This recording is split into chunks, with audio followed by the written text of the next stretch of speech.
Olá, olá, olá, pessoal. Nossa reflexão de hoje. O versículo é o seguinte: suportem-se uns aos outros e perdoem uns aos outros. Perdoem as queixas um dos outros, como o Senhor os perdoou. São assuntos complicados de tocar nos nossos dias de hoje, né? São dias de muito mimimi, dias de muita murmuração, reclamação, mas são assuntos extremamente importantes se a gente quer ter uma vida que realmente agrade a Deus, falar sobre perdão, amor.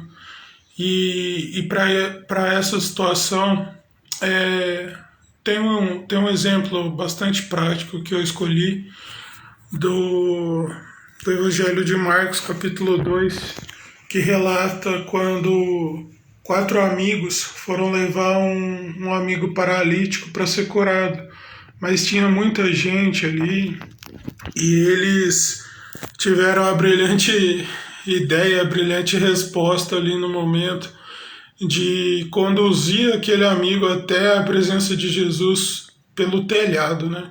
É o que o texto nos relata. A gente pode inferir, né? Pode entender que a intenção principal desses amigos, ao conduzir aquele paralítico até a presença de Jesus pelo telhado, é a cura. Mas Jesus fica admirado com aquela atitude, sabe? E a gente não pode ir muito além do que o texto nos relata. Mas, por exemplo, a gente sabe que está escrito que Jesus realizou muitos sinais, muitos milagres, mas nem todos foram relatados. Possivelmente aquelas pessoas puderam ter experimentado a salvação de Jesus também na vida delas. E é o que elas desejavam para aquele paralítico, sabe? Desejavam a cura, certamente. Mas eu digo que eles possivelmente podiam estar desejando algo mais do que a cura física, justamente pelo que o texto aí sim nos diz. Que Jesus diz a ele que os pecados estão perdoados. E os famosos religiosos começaram a remoer coisas no coração, a reclamar no coração, né? Só que Jesus, sendo Jesus, sabia a intenção deles. E eis que Jesus pergunta: olha, o que é mais fácil falar? Seus pecados estão perdoados? Ou levanta, pega a sua cama e anda?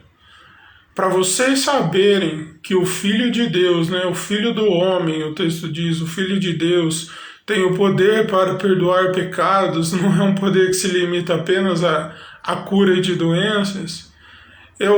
Levanta e anda, ele falou para o paralítico, e assim aconteceu, porque é a palavra de Deus, né, é o compromisso de Deus com a própria palavra. E só que muitas vezes por aí tem pregado que o poder está em nós, que nós fazemos e acontecemos, e as coisas não são assim, porque de tanto a gente fazer e acontecer, a gente está distante de Deus muitas vezes e nem se deu conta disso. Mas eu já vinha refletindo nisso há um tempo e sabe, esse texto me mostra que a pior coisa que pode acontecer a uma pessoa é estar separado de Cristo, porque a questão principal ali não era somente a cura a cura física daquele homem. Isso é fichinha para Deus. Isso é fichinha para Deus, isso não é problema para Deus, mas aí você para e pergunta, mas por que tanta gente muitas vezes está em situações parecidas ou piores e parece que Deus não cura? Na verdade, esse é o nosso olhar humano e limitado da situação. Não é que Deus parece não se importar, que Ele não cura, mas na verdade é o que o texto está nos ensinando, que eu comentei, do que adianta a pessoa ter um problema solucionado e aquilo continuar mantendo ela distante de Deus. Mas a solução foi: filho, seus pecados estão perdoados. Foi o que ele falou para esse homem. Só que aqui, a narrativa muitas vezes de de muita gente por aí para só aqui.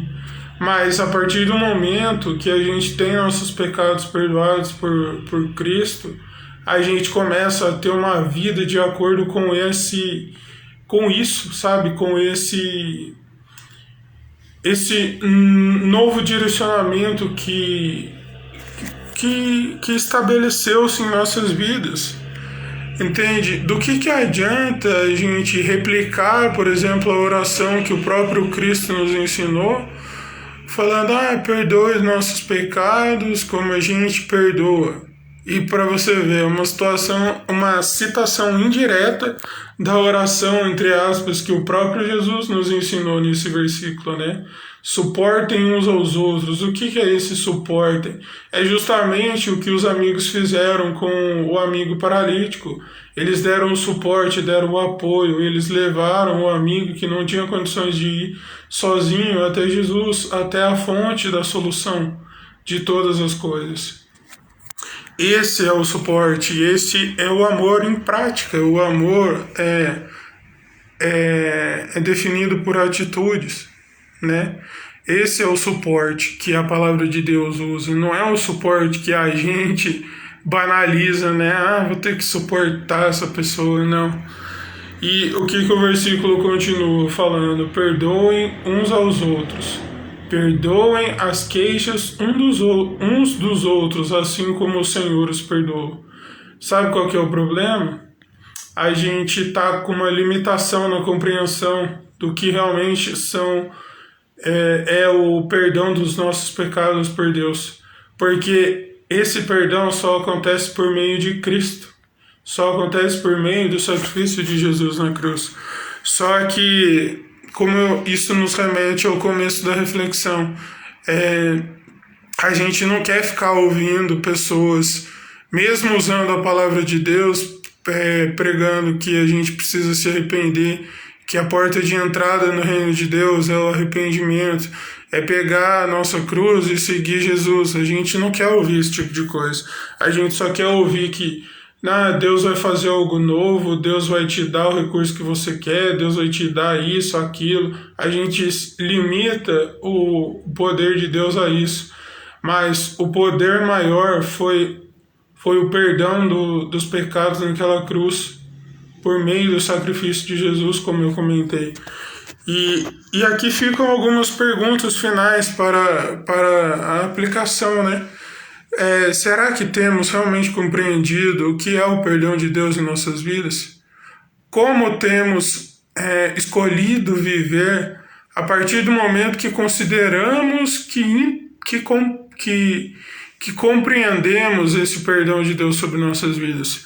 Será que, por mais que pessoas tenham nos machucado já na vida, nos ferido, nos distanciado, e muitas nem foram capazes de pedir perdão, muitas nem foram capazes de se retratar por causa do orgulho, porque foram ensinadas durante a vida que se pedirem perdão, se pedirem ao menos uma desculpa, isso seria um sinal de inferioridade? Como temos replicado esse perdão que recebemos? Olha, por experiência própria, não é nada fácil. Muitas vezes vamos perder pessoas por causa de nosso posicionamento, mesmo dentro de um contexto, né, envolvendo pessoas que se dizem cristãs. Não é fácil, quanto mais quando a gente não conhece a Deus, quanto mais quando a gente não compreendeu o amor de Deus, na verdade. E olha só, e ainda vou além, tem muita gente que está inserida no contexto de igreja que ainda não entendeu esse perdão de Deus sobre a vida dela. Eu não estou aqui falando mal, só estou aqui contextualizando para dizer que eu sei que não é fácil perdoar. Eu sei que não é fácil quando alguém que você confia te trai. Eu sei que não é fácil, mas olha só, eu não mereço todos os dias abrir meus olhos novamente e respirar, mas por causa da misericórdia de Deus isso acontece. Não é fácil na nossa humanidade, como eu comentei, mas a gente precisa escolher perdoar assim como Deus nos perdoou naquela cruz, sabe, por meio da dor, do sofrimento que Jesus passou. E eu não estou aqui apelando para o seu emocional, não. Eu estou apelando para a sua razão mesmo. Porque quando a gente compreende o perdão de Deus com a nossa emoção, a gente leva só por um momento na vida ou só por uma etapa. E não leva isso para a vida inteira. E aqui fica a pergunta final. Será que temos sido esse suporte para as pessoas ao nosso redor?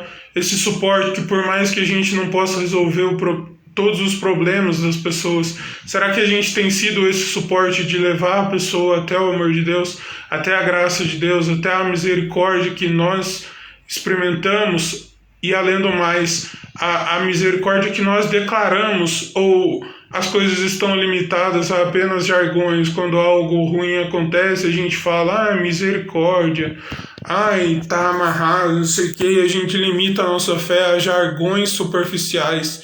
E quando a gente precisa da profundidade em Deus, do amor, do perdão, da verdade, a gente fica só na superficialidade, a gente está só se contentou com a superficialidade.